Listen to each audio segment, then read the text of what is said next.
죄인 살리신 주의 놀라워 잃었던 생을 찾아고 광명을 걷었네. 큰 죄 아래서 건지신 주의 고마워 나 처음 믿은 그 시간 귀하고 귀하다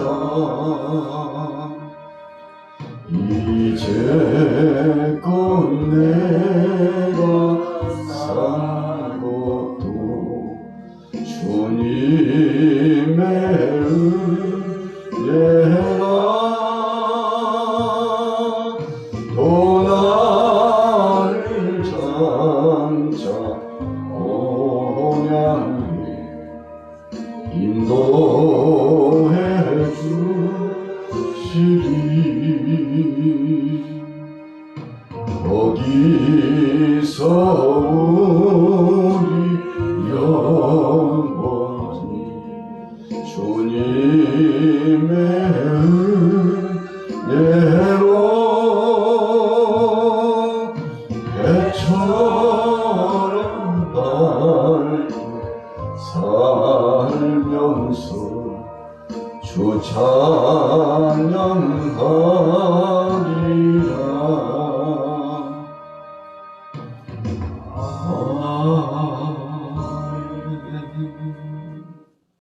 이 당시의 나병 환자들은 어떤 심정이었습니까? 어떤 삶을 살았습니까?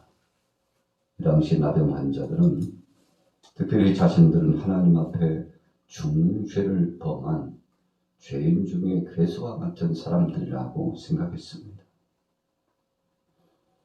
그래서 하나님 앞에 큰 저주를 받아서 내게 이 나병이 생겼다고, 불치병이 생겼다고, 이러다가 살점이 떨어지고 피고름이 상접해지고 얼굴 형상도 제대로 알아보지 못하고 또 이 당시 전통적 전례대로 성 안에 들어가서 자유롭게 살 수 없으므로 따로 격리된 수용된 장소, 예외적인 장소에서 참 안타깝게도 사람 대접을 받지 못하고 살았던 그런 사람들 중에 한 사람이었습니다.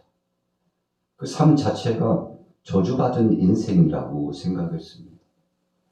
그래서 혹시라도 격리되어 예외적인 장소에서 살다가 일상생활 중에 조금 이동하는 시간차가 있다 해서 사람들을 만나기라도 하면 죄인이기 때문에 얼굴을 가리고 입술을 가리고 바로 내가 하나님 앞에 저주받은 한센병자라고 소리를 치면서 우리 여기 있으니 오지 마세요.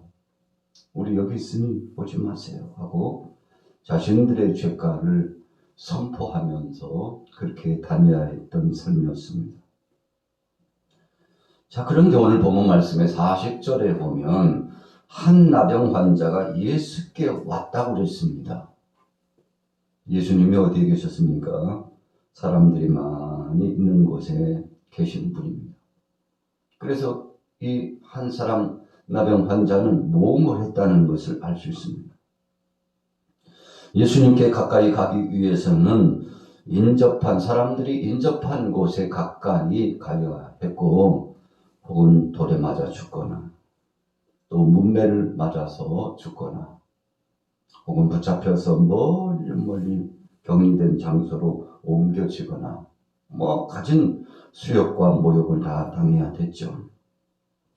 저렇게 저주받은 사람이 우리와 같이 상종하려고 가까이 오는도다 하고, 자기가 화를 입은 사람이요, 그리고 한센병자로서 자신의 삶이 얼마나 사람들에게 악영향을 끼치는 몹쓸 인생인가를 탄식하면서 살아야 될 사람인데, 오늘은 왠지 모험을 하고, 사람 죽으면 한 번 죽지, 두 번 죽나?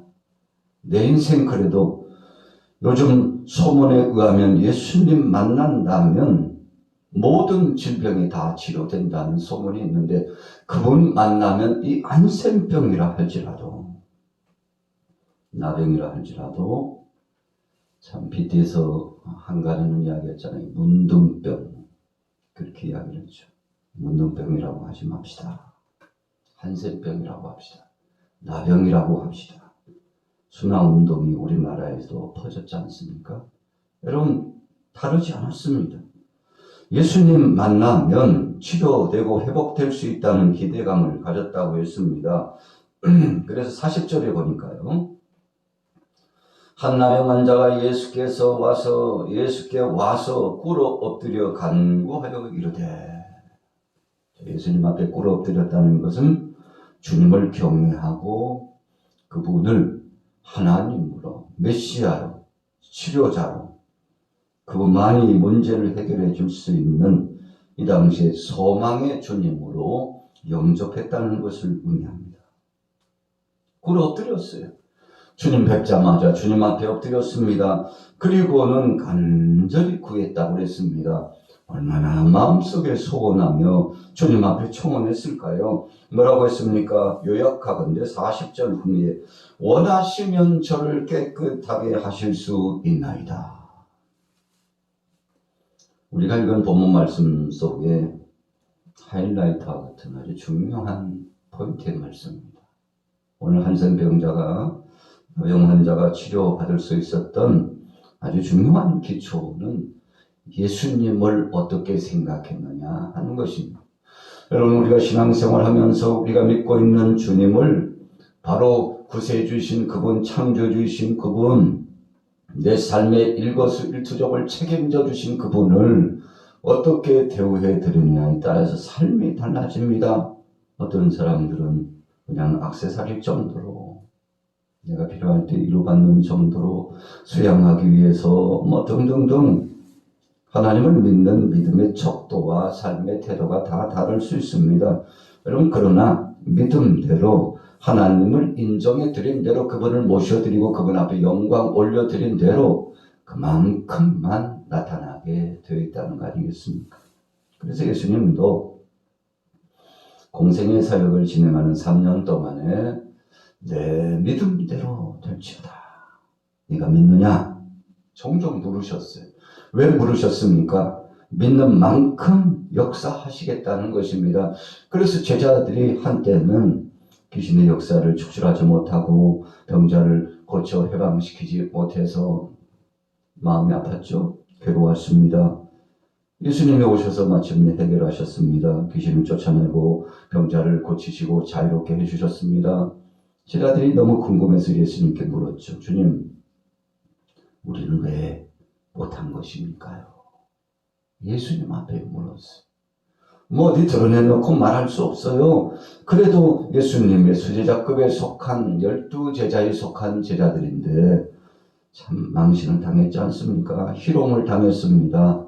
영역도 떨어지고 하나님 뜻대로 사역을 진행하지 못한 안타까움 속에 참 망신스럽고 마음 아파가지고 예수님께 물었더니 주님 말씀하셨습니다. 두 가지를 말씀하셨는데, 첫째는 기도 외에는 이런 일과 나갈 수 없다. 기도해야 된다는 것입니다. 또 한 가지 주님이 뭐라고 말씀하셨습니까? 너희가 믿음이 적은 연곤이라. 믿음 없이는 안 된다. 그러니까 합하여 정리해보면 믿음과 기도를 통해서만 된다. 하나님을 전폭적으로 신뢰하고 그분을 의지할 때 의지한 만큼 역사가 나타난다는 것이죠. 주님 앞에 사력을 다하여 마치 예수님께서 겟세마네 동산에서 기도하셨던 것처럼 땀방울이 흘러내리는데 보니까 빗방울이 떨어지는 것 같이 보여졌다. 참 적나라하게 잘 표현했죠. 오늘 한 나병 환자가 예수님을 모셔드리되 그분을 하나님으로 경외했습니다. 그분은 치료자임을 인정해 드렸습니다. 그래서 표현했죠. 원하시면, 주님께서 원하시면 저를 깨끗하게 해 주실 줄로 믿습니다. 여러분, 이 말씀의 의미의 정의는 하나님이 원하시고 뜻하신다면 된다는 것입니다. 그냥 다짜고짜 주여 나 치료해 주옵소서. 나 불쌍하지 않습니까? 참 기관 운명입니다. 내 인생 이렇게 살 바에는 차라리 죽는 것이 낫습니다. 아시잖아요, 얼마나 고통스러운지. 제발 치료해 주세요. 이렇게 소원하지 않고 주여 저는 죄인입니다.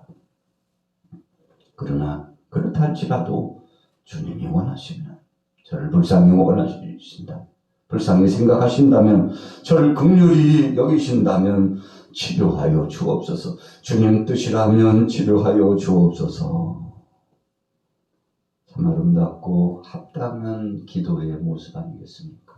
우리는 어떤 때 기도할 때 우리의 욕심을 채우고 우리의 목적을 달성하기 위해서 마치 주문하는 것처럼 당연히 하나님께로부터 응답받아야 될 것처럼 하나님 앞에 맡겨놓고 그거 찾으러 온 사람처럼 내가 빨리 줘요. 어제 맡겨놨잖아요. 작년에 맡겨놓고 간 거 있잖아요. 빨리 달라니까요. 생떼를 쓰는 것처럼 기도할 때가, 청원할 때가 많잖아요. 그러나 오늘 한나병 환자는 태도가 그렇지 않았다는 것입니다. 원하시면 저를 깨끗하게 하실 수 있는 줄로 믿습니다.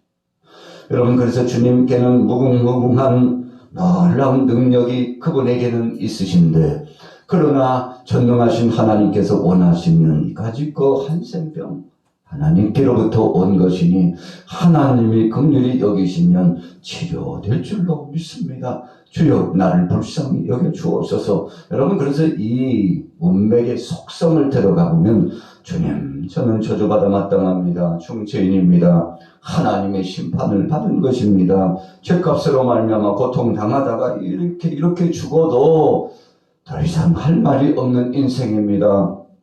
그러나 주님이 나를 불쌍히 여기시고 구원하시길 원하시고 살려 회복하시길 원하시고 치료시키시길 원하신다면 주님 나를 고쳐 주옵소서.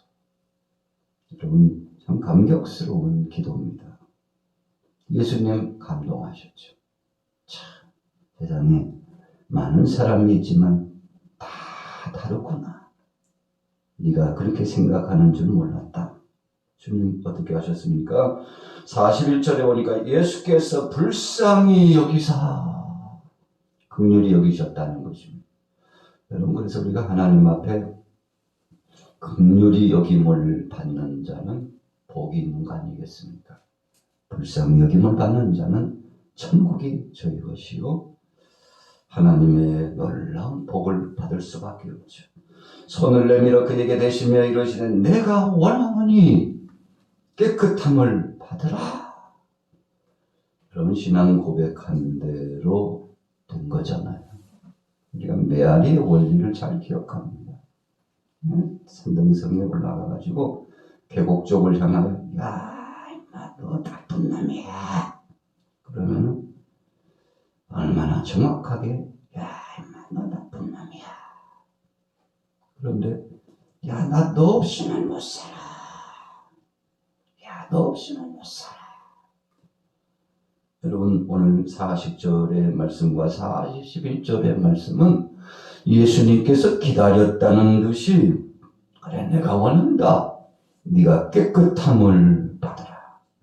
여러분, 나병 환자가 자신에게 있는 중한 질병의 고통, 죄로 말미암아 이것은 당연한 죄값이요 심판밖에는 없다는 사실을 저는 알고 있었습니다. 그래서 주님께로 간절히 주여 나를 긍휼히 여겨 주옵소서. 주님이 원하신다면 치료될 줄로 믿습니다. 예수님께서 그래 내가 너를 불쌍히 여긴다. 내가 원하노니 네 믿음대로 네가 소원한 대로 치료될지어다. 여러분, 주님이 선언하셨죠. 얼마나 기뻤을까요? 여러분, 지체할 수 없었습니다. 주님의 능력은 시간차를 두고 1년이 지나고 2년이 지나고 혹은 몇 시간이 지나고가 아니라 42절의 문맥에 보니까요, 곧 그랬어요. 즉시라는 뜻입니다. 주님이 선언하시자 나병이 그 사람에게서 즉시 떠나가고 깨끗하여진지라. 여러분, 우리가 10명의 한센병자, 이 나병 환자가 예수님께로부터 와가지고 치료받기를 소원했는데, 알았어. 너희들 몸을 제사장에 가서 보이기나 해. 치료해 주시지 않고 먼저 가라고 그랬어.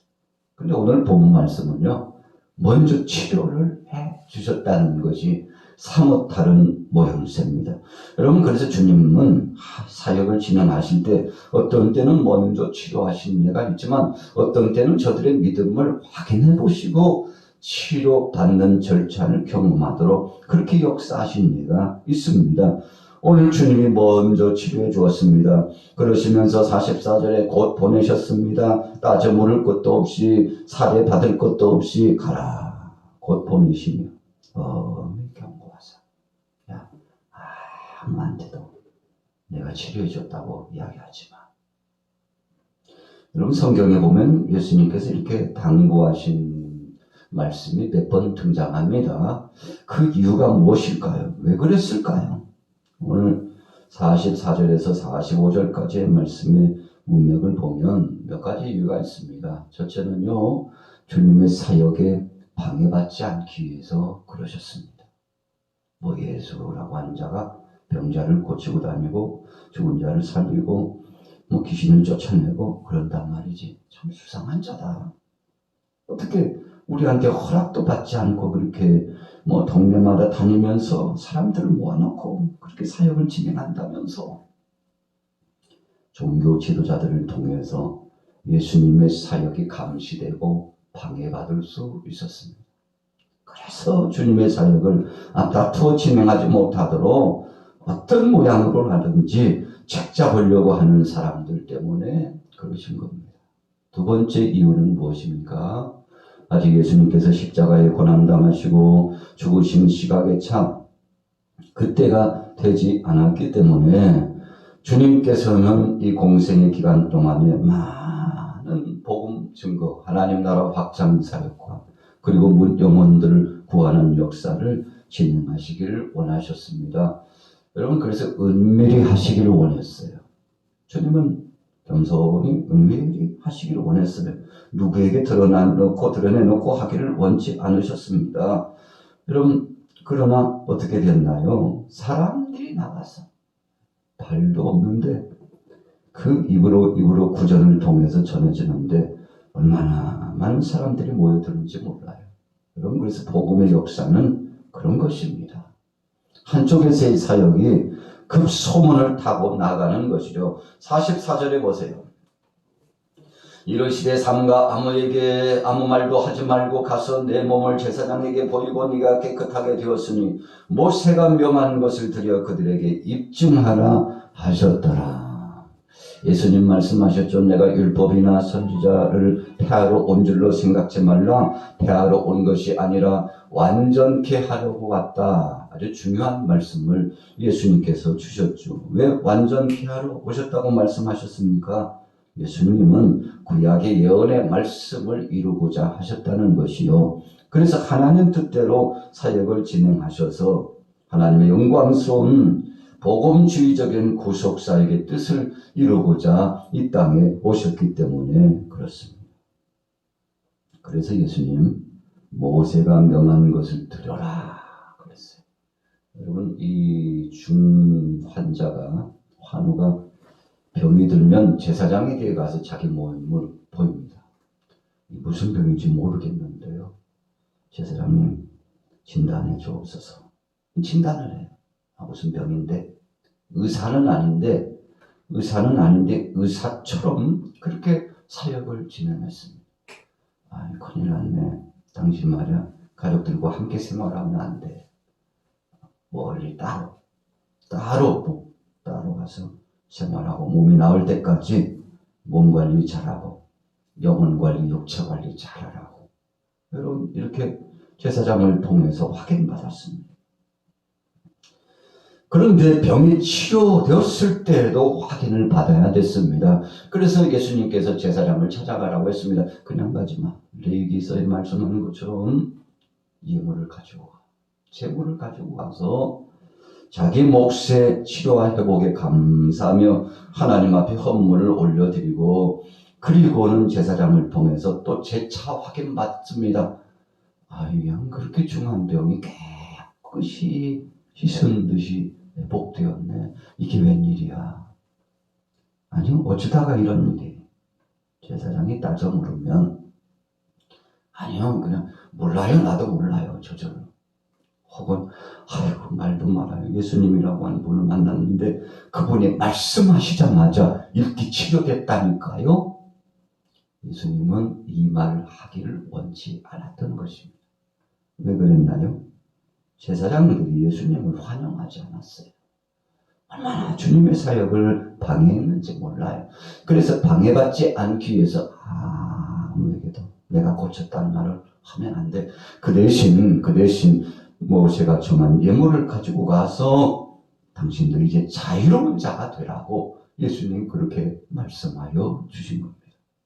그래서 예수님은 주님이 주신 하나님이 주신 말씀을 순종하여 살기를 원했습니다. 율법이나 선지자를 폐하러 오지 않았다 그러시면서 성경에 말씀하고 있는 것, 구약에 말씀하고 있는 것 다 지켜라. 그것이 아버지의 뜻이라고 분명히 말씀했죠. 여러분 그래서 오늘 제자들에게 또 주위 사람들에게 그렇게 당부한 것입니다. 그러나 45절에 보세요. 그럼에도 불구하고 사람들이 나가서 얼마나 많이 나가서 예수님이 어떤 분이신지 주님이 하신 사역의 범주를 전했는데 소문이 꼬리에 꼬리를 물고 무수한 사람들이 예수님 앞에 나오게 되었지 않습니까? 그래서 45절 후미에 보면 결론입니다. 오직 바깥 한적한 곳에 계셨으나 사방에서 사람들이 그에게로 나오더라. 여러분 참 이야기하지 말라고 그랬는데도 사람들이 구전을 통해서 얼마나 전하는지 한 성에 한 동네에 들어간다는 것이 엄청 부담이 되었습니다. 다른 말로 표현하면요. 많은 방해를 받았다는 것입니다. 야 우리 동네는 못 들어오게 그 작자 들어오면 참 얼마나 또 시끄럽까.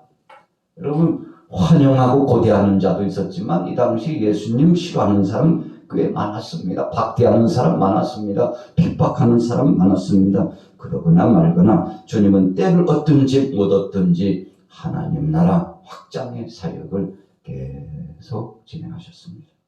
오늘 본문의 말씀을 통해서 한 가지 키포인트는 40절입니다. 원하시면 저를 깨끗하게 하실 수 있나이다. 41절에 내가 원하노니 깨끗함을 받아라. 이신점심이라고요. 우리의 마음이 하나님께 통한 아주 그런 참 감격스러운 장면입니다만 오늘 하루도 여러분들과 저의 삶 가운데 우리의 마음이 하나님 앞에 통하여 응답받게 되기를 예수님의 이름으로 축복합니다.